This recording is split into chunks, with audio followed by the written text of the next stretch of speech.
Hello friends, welcome to our YouTube channel New Sunshine. Friends, हम हमारे CDP के series में एक और पार्ट को आज जोड़ने जा रहे हैं। ठीक है, तो आज की ये वीडियो स्टार्ट करते हैं। और अभी तक अगर आपने मेरे चैनल को सब्सक्राइब नहीं किया है तो आप पहले चैनल को सब्सक्राइब कर लीजिए और बेल आइकन को भी प्रेस कर दीजिए ताकि आने वाले हर वीडियो की नोटिफिकेशन आपको ईजिली अवेलेबल हो सके। स्टार्ट करते हैं हम हमारा फर्स्ट क्वेश्चन। 1 वर्ष तक के शिशु जब आँख, कान व हाथों से सोचते हैं तो निम्न में से कौन सा स्तर शामिल होता है? तो यहाँ पर का बात किसकी हो रही है? ये चारों की चारों नीचे स्टेज दी गई हैं। मूर्त संक्रियात्मक स्तर, इंद्रिय जनक गामक स्तर, पूर्व संक्रियात्मक स्तर, अमूर्त संक्रियात्मक स्तर।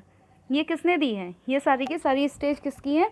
ये स्टेज पियाजे की हैं। ठीक है, पियाजे की थ्योरी की ये स्टेज हैं। और हमारे लिए ये समझना ज़रूरी है कि कौन सी स्टेज में कौन सा काम होता है। अगर आपने अभी तक पियाजे की वीडियो नहीं देखी है तो मेरे चैनल पर मैं बहुत जल्दी पियाजे की वीडियो डालने वाली हूँ, आप उसको देख सकते हैं। ठीक है, तो इसमें जो हमारा ये होगा, यानी कि जब शिशु आँख, कान और हाथों से सोचता है, तो इसमें जो हमारा ऑप्शन नंबर 3 है, इंद्रिय जनक गामक अवस्था। इंद्रिय जनक, ठीक है, इसको हम इंग्लिश में बोलते हैं सेंसरी मोटर्स, सेंसरी मोटर। ठीक है, यह है हमारी सेंसरी मोटर स्टेज। तो सेंसरी मोटर स्टेज जहाँ पर हमारे सेंसेस के थ्रू हम चीज़ों को रिकॉग्नाइज करते हैं और चीज़ों को अपने अंदर मतलब समझते हैं चीज़ों को। तो शिशु जब आँख, कान, ना और हाथों से जब सोचता है तो वो किस में होगा? वो होगा इंद्रिय जनित गामक स्तर में। ठीक है, तो इसका जो करेक्ट ऑप्शन होगा वो होगा ऑप्शन नंबर 3। फर्स्ट इसकी जो स्टेज है पियाजे की वो है ये, एंड सेकंड स्टेज ये है, एंड थर्ड है मूर्त संक्रियात्मक, एंड फोर्थ अमूर्त संक्रियात्मक। आगे देखते हैं नेक्स्ट क्वेश्चन। मानव विकास है। अगर आपने डेवलपमेंट वाली, अगर आपने अभी तक वीडियो नहीं देखी है तो डेवलपमेंट वाली वीडियो मैंने अपने चैनल पर डाल दी है, आप डेवलपमेंट वाली वीडियो जाकर देख सकते हैं। तो मानव विकास है, अगर आपने वीडियो देखी हुई है तो आप इजीली इसका आंसर बता पाएंगे।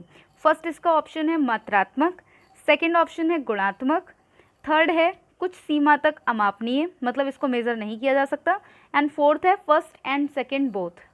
मात्रात्मक मतलब क्या होता है? मात्रात्मक मतलब क्वांटिटेटिव, मतलब क्वांटिटेटिव है हमारा विकास, और सेकंड है गुणात्मक मतलब क्वालिटेटिव है। तो हमारे अगर विकास की बात करें तो विकास क्वालिटेटिव और क्वांटिटेटिव दोनों हैं, तो इसका ऑप्शन नंबर 4 करेक्ट हो जाएगा। ठीक है, नेक्स्ट की बात करते हैं। किसने सबसे पहले बुद्धि परीक्षण का निर्माण किया? फ्रेंड्स, मैंने मेरे चैनल पर इंटेलिजेंस की पूरी वीडियो पूरे कॉन्सेप्ट के साथ, सभी थ्योरीज़ के साथ पूरा डाला हुआ है, इंटेलिजेंट क्वेश्चन भी डाला हुआ है। अगर आपने नहीं देखा है तो जाकर देख लीजिए, और इस क्वेश्चन को आप तभी लगा पाएंगे। ठीक है, तो किसने सबसे पहले बुद्धि परीक्षण का निर्माण किया था? बुद्धि परीक्षण का सबसे पहले निर्माण करने वाले थे अल्फ्रेड बिने, और अल्फ्रेड बिने ने ही मानसिक योग्यता, जो हमारा टर्म है मानसिक आयु, मानसिक आयु टर्म भी किसने दिया था? अल्फ्रेड बिने ने दिया था मानसिक आयु का। और मानसिक आयु की ज़रूरत क्यों पड़ती है? मानसिक आयु की ज़रूरत पड़ती है इंटेलिजेंस क्वोशिएंट यानी कि बुद्धि लब्धि गुणांक निकालने के लिए। निकाला कैसे जाता है वो बता देती हूँ। इसका जो फॉर्मूला होता है MA/CA and multiply by 100। MA है हमारा मेंटल एज एंड CA है हमारा chronological age, and multiply by 100 मतलब कि मानसिक आयु बटे वास्तविक आयु गुणा 100। तो ये बुद्धि लब्धि निकालने के लिए इस फॉर्मूले का यूज़ किया जाता है। तो ये जो हमारा फॉर्मूला था वो टर्मन ने दिया है। ये जो हमारा कॉन्सेप्ट है मानसिक आयु का वो अल्फ्रेड बिने ने दिया है। बुद्धि परीक्षण का निर्माण किसने किया था सबसे पहले? तो वो किया था अल्फ्रेड बिने ने। ठीक है, सबसे पहले निर्माण इन्होंने किया था। नेक्स्ट देखते हैं। शब्दों के अक्षर के क्रम को पढ़ने में कठिनाई का अनुभव करना, मतलब शब्दों के क्रम जो है शब्दों का, उसको पढ़ने में जब कठिनाई का अनुभव हो रहा है तो अक्षर चाक्षुष स्मृति का ह्रास हो रहा है, मतलब कि जो हम चीज़ें देख रहे हैं उनका ह्रास हो रहा है, उससे संबंधित। ये किससे संबंधित है? ठीक है, ये जो हमारी डिसेबिलिटी है ये किससे रिलेटेड है? तो मतलब ये है पढ़ने में दिक्कत हो रही है बच्चे के लिए, पढ़ने में प्रॉब्लम आ रही है। हमने इससे पहले लर्निंग डिसेबिलिटी की जो वीडियो है हमने उसमें देखा था कि जो डिसलेक्सिया होती है उसमें क्या होता है, ये हमारा रीडिंग डिसऑर्डर है। ठीक है, हम इसमें ठीक से पढ़ नहीं पाते। डिसकैलकुलिया, तो एक याद करने की भी ट्रिक बताई थी। डिसलेक्सिया मतलब जिसे हम पढ़ नहीं पाते ठीक से, मतलब इसमें पठन संबंधी दोष होता है। डिसकैलकुलिया मतलब गणितीय गणना संबंधी, ठीक है, यानी कि इसमें मैथ्स डिसऑर्डर होता है बच्चे के लिए, नंबरिंग डिसऑर्डर भी कह सकते हैं। डिसग्राफिया मतलब कि ग्राफ से रिलेटेड है, तो ग्राफ मतलब लिखने से संबंधित होगा वो, तो जब बच्चे को लिखने में जब प्रॉब्लम होती है, जब लिख नहीं पाता ठीक से, तो डिसग्राफिया है। और डिस्प्रैक्सिया, डिस्प्रैक्सिया हमारा क्या था, डिस्प्रैक्सिया था पूरी बॉडी में जो कोऑर्डिनेशन होता है मसल्स का, उस जब नहीं हो पाता है अच्छे से तो बोलते हैं डिस्प्रैक्सिया। ये सारी की सारी लर्निंग डिसेबिलिटीज़ हैं।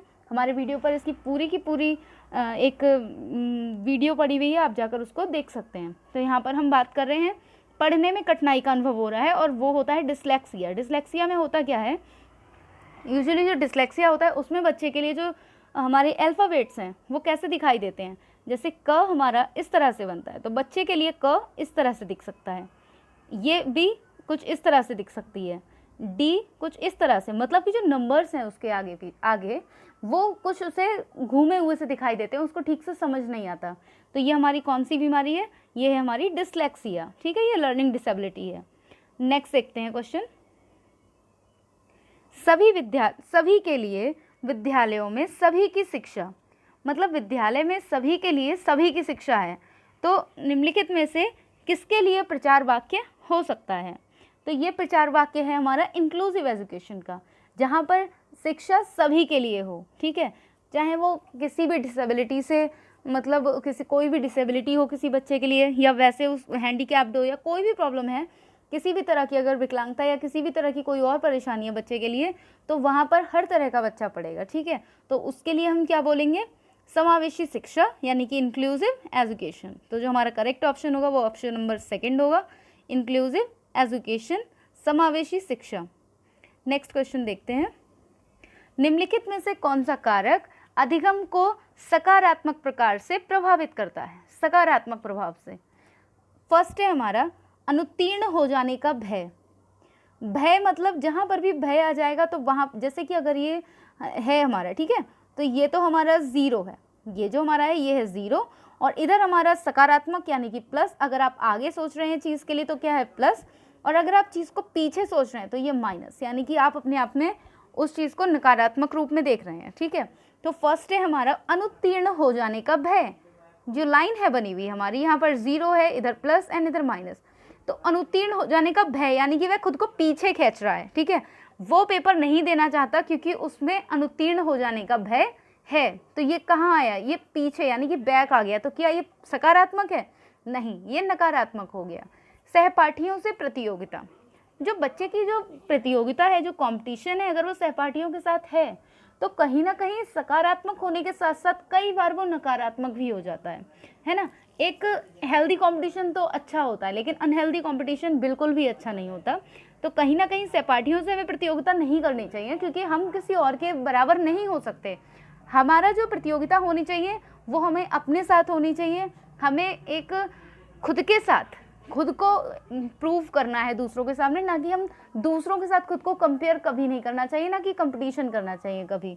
तो सहपाठियों से जो प्रतियोगिता है वह सकारात्मक, और जो हमारा सकारात्मक के साथ जो हमारी हेल्दी कंपटीशन है उसके साथ धीरे धीरे करके क्या होती जाती है, निगेटिव होती जाती है। और सभी बच्चे अलग अलग हैं एक दूसरे से, इंडिविजुअल डिफरेंसेस की वजह से, तो इसलिए कभी भी सहपाठियों से प्रतियोगिता नहीं करनी है। तो हमारा ये भी ऑप्शन रॉन्ग हो गया, ये भी रॉन्ग हो गया। फिर है अर्थपूर्ण संबंध। अर्थपूर्ण संबंध मतलब जब हमारा कारक, जो भी कारक हैं दिए हुए, उसका जब अधिगम के साथ जब सकारात्मक मतलब जब अर्थपूर्ण संबंध होगा, मतलब कि factor and plus learning, factor plus learning, तो क्या होगा, इससे हमारा क्या बनेगा, अर्थपूर्ण संबंध बनेगा, यानी कि एक मीनिंगफुल उसके साथ रिलेशन हो पाएगा, और जिसकी वजह से क्या होगा, सकारात्मक प्रकार से ये प्रभावित करेगा। तो ये वाला इसका ऑप्शन नंबर करेक्ट है। 4 देख लेते हैं, माता पिता की ओर से दबाव। माता पिता अगर दबाव डाल रहे हैं, बच्चे के जो चीज़ करने के मन में नहीं है, अब माता पिता दबाव डाल रहे हैं, तो बच्चा किधर जाएगा, सकारात्मक में जाएगा या नकारात्मक में जाएगा, बताइए। बच्चे का मन कुछ और करने का है, लेकिन माता पिता दबाव डाल रहे हैं, उसकी वजह से वो कर रहा है, तो क्या होगा, वो जिस फील्ड में जाना चाहता है उसमें भी धीरे धीरे क्या होगा, पीछे आ जाएगा, और जो काम वो कर रहा है वो भी अच्छी तरह से नहीं कर पाएगा। तो इसका जो करेक्ट ऑप्शन बनेगा वो होगा ऑप्शन नंबर 3, हमारे जो टिक द करेक्ट ऑप्शन वाले जो क्वेश्चंस होते हैं उनमें सबसे अच्छा जो तरीका होता है ऑप्शन मतलब करेक्ट ऑप्शन लगाने का, वो होता है एलिमिनेशन। अगर आप एलिमिनेट करते जाएंगे रॉन्ग आंसर्स के लिए तो आपको खुद ही करेक्ट आंसर मिल जाएगा, लेकिन आपके लिए जो क्वेश्चंस हैं उनको अच्छे से रीड करना पड़ेगा, उनके जो ऑप्शन हैं उनको भी बहुत अच्छे से रीड करना पड़ेगा। अभी तो सीटेट नहीं आया है, लेकिन हाँ आने वाले समय में आएगा ज़रूर, इतना ज़रूर है। तो हमारे लिए एक बहुत ही अच्छी सी अपनी प्रिपरेशन करके रखनी है, अभी टाइम है, तो एक अच्छी सी प्रिपरेशन हम अभी भी स्टार्ट कर सकते हैं। धीरे धीरे करिए, लेकिन कुछ टाइम दीजिए ज़रूर, ठीक है। तो नेक्स्ट देख लेते हैं क्वेश्चन। जब बच्चे अवधारणा को सीखते हैं और उसका प्रयोग करते हैं, आपने कोई चीज़ सीखी और उसका प्रयोग किया, तो अभ्यास उनके द्वारा की जाने वाली त्रुटियों को कम करने में मदद करता है। यह विचार किसके द्वारा दिया गया? मतलब जो हमारा है बच्चा है कोई तो काम कर रहा है, ठीक है, धीरे धीरे अभ्यास, पहले उसने काम किया कोई भी तो उससे गलतियां ज़्यादा हुई, ठीक है, सेकंड टाइम उसने किया गलतियां थोड़ी कम हुई, थर्ड टाइम किया थोड़ी और कम हुई, धीरे धीरे करके वह जितना ज़्यादा अभ्यास करेगा त्रुटियां उतनी ज़्यादा कम हो जाएंगी। तो उसके द्वारा अभ्यास उनके द्वारा की जाने वाली त्रुटियों को कम कर देने में मदद करता है। ये बात किसने कही है? तो थॉर्नडाइक का एक हमारा थ्योरी है, trial and error theory, trial and error theory. तो ट्रायल एंड एरर थ्योरी में यही बताया गया है, ठीक है। तो ट्रायल एंड एरर किसने दी है? E.L. थॉर्नडाइक ने, ठीक है। तो इसका जो करेक्ट ऑप्शन होगा option number 1 E.L. Thorndike. Next question देखते हैं। निम्न में से कौन सा संवेगात्मक बुद्धि से संबंधित है? संवेगात्मक, तो संवेग क्या क्या होते हैं? हमारे संवेग होते हैं जो क्रोध है, भय है और प्रेम है, स्नेह है, सहानुभूति है, ये सब के सब क्या है? हमारे संवेग हैं, ठीक है, यानी कि हमारे इमोशंस हैं। अब हमारा इसमें कौन सा इमोशन लग रहा है? याद करना, विचार करना, गतिक प्रक्रमण या समानुभूति देना। तो जो करेक्ट ऑप्शन है वो है ऑप्शन नंबर 4 समानुभूति देना, ठीक है। नेक्स्ट पर चलते हैं।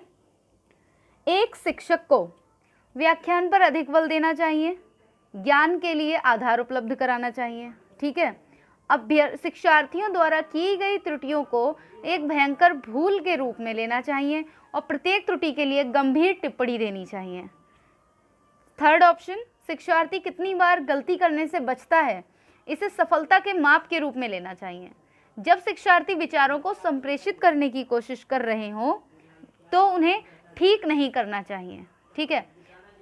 मतलब कि एक तो यह है कि व्याख्यान पर अधिक बल दीजिए, आप ज्ञान के लिए आधार उपलब्ध कराना चाहिए, ठीक है। मतलब आप बच्चे जो ज्ञान दे रहे, बच्चों के लिए जो ज्ञान दिया जा रहा है, ज्ञान के लिए तो हमें आधार उपलब्ध कराना ही है, ठीक है, लेकिन केवल व्याख्यान पर अधिक ध्यान देना है तो ये बात गलत है। केवल व्याख्यान पर ध्यान नहीं देना, हमारे लिए ज्ञान के साथ ज्ञान तो हमें उपलब्ध कराना है, लेकिन उसके अलग अलग माध्यम ढूंढने चाहिए। तो ये हमारा ऑप्शन रॉन्ग हो गया, ठीक है।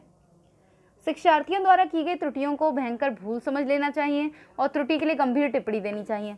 बिल्कुल भी नहीं, थॉर्नडाइक ने ट्रायल एंड एरर की जो थ्योरी दी है वो इसी पर बेस है, तो ये भी बिल्कुल गलत हो गया हमारा। शिक्षार्थी कितनी बार गलती करने से बच रहा है, ठीक है, तो इसे सफलता के माप के रूप में देख लेना चाहिए। तो गलती करने से बच रहा है, इसे सफलता इससे आप कैसे माप सकते हैं कि कितनी बार गलती करने से बच रहा है? तो ये भी हमारा रॉन्ग हो गया, 3 हमारे रॉन्ग हो गए। जब शिक्षार्थी विचारों को संप्रेषित करने की कोशिश कर रहे हो तो उन्हें ठीक नहीं करना चाहिए। बिल्कुल, जब बच्चा आपसे कोई बात कह रहा है या कोई संप्रेषण कर रहा है तो उसे उस वक्त नहीं टोकना चाहिए, क्योंकि उस वक्त टोकने से क्या होता है, बच्चे जो जान रहे होते हैं वह भी उनका क्या हो जाता है, गलत हो जाता है। तो हमें उस टाइम नहीं टोकना है बच्चे के लिए, बल्कि हम बाद में उन्हें वो चीज़ डिस्कस करके उनको समझा सकते हैं, ठीक है। तो उस टाइम नहीं टोकना है, बच्चे को उस टाइम बोलने दीजिए, लेकिन बाद में उसकी गलतियों को उसे बताइए। ऐसा नहीं है कि बच्चा एक लाइन बोल पाया है, आपने तुरंत उसे टोका, नहीं रुको ये तुमने गलत बोला है, तो उसने दूसरी लाइन बोली, उसमें कोई गलती हुई है नहीं, उसे तुरंत रोका, ऐसा नहीं है। पहले उसे उसकी पूरी बात कहने का अवसर दें और उसकी बात खत्म होने के बाद उसे समझाएं कि उसने कहाँ पर गलती की है, ठीक है। तो ये हमारा ऑप्शन नंबर सही हो जाएगा, ऑप्शन नंबर 4। नेक्स्ट देखते हैं। एक शिक्षिका की कक्षा में कुछ शारीरिक विकलांगता वाले बच्चे हैं, निम्नलिखित में से उसके लिए क्या कहना सबसे उचित होगा? एक शिक्षिका है, उसके कक्षा में कुछ शारीरिक विकलांगता वाले बच्चे हैं, तो क्या कहे उन बच्चों से जो वो सबसे ज़्यादा उपयुक्त होगा, ठीक है। अब इसमें हमारे लिए चेक करना है कि कौन सा ऑप्शन सही रहेगा। पोलियोग्रस्त बच्चे अब एक गाना प्रस्तुत करेंगे, तो आप किसी भी विकलांग बालक के लिए उसकी विकलांगता से बिल्कुल भी नहीं संबोधित करेंगे। तो आपने अगर कह दिया पोलियोग्रस्त बच्चे, तो ये ऑप्शन यहीं पर रॉन्ग हो जाता है। पहिया कुर्सी वाले बच्चे हॉल में जाने के लिए अपने समवयस्क साथी बच्चे से मदद ले सकते हैं। अब जब यहाँ पर कह दिया पहिया कुर्सी वाले, तो ये भी गलत हो गया।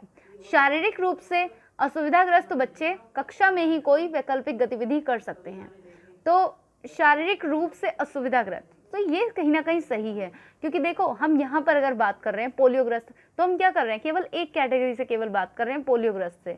और पहिया कुर्सी, यहाँ पर भी हम किसी एक कैटेगरी से, लेकिन शारीरिक रूप से असुविधाग्रस्त बच्चे, ये कहीं गलत नहीं है, ये बिल्कुल सही ऑप्शन है। लास्ट हम देखेंगे, मोहन खेल के मैदान में जाने के लिए अपनी बैसाखियों का प्रयोग क्यों नहीं करते। तो अपनी बैसाखी, यानी कि आप यहाँ पर एक बैसाखी वाले बच्चे से बात कर रहे हैं, तो ये पहिया कुर्सी वाले बच्चे और पोलियोग्रस्त बच्चे, इनकी वजह से, इन जो आपने किसी एक कैटेगरी की बात कर दी बच्चों की, तो उसकी वजह से ये हमारे ऑप्शन रॉन्ग हो गए। तो हमारा जो करेक्ट ऑप्शन होगा वो होगा ऑप्शन नंबर 3। तो फ्रेंड्स, आज के लिए इतना ही रखते हैं। आज हमने कुछ क्वेश्चंस को देखा है और डेली इवनिंग में हम कुछ क्वेश्चंस को देखते हैं जो कि प्रीवियस ईयर क्वेश्चन पेपर में आए हुए होते हैं। तो अगर आपको ये अच्छा लगा हो तो चैनल को सब्सक्राइब कर लीजिए और वीडियो को लाइक एंड शेयर कर दीजिए, साथ में बेल आइकन को प्रेस कर दीजिए ताकि आने वाली वीडियो की नोटिफिकेशन आपको मिल सके। चलिए ठीक है, इस वीडियो को यहीं पर फिनिश करते हैं। Thank you for watching my video.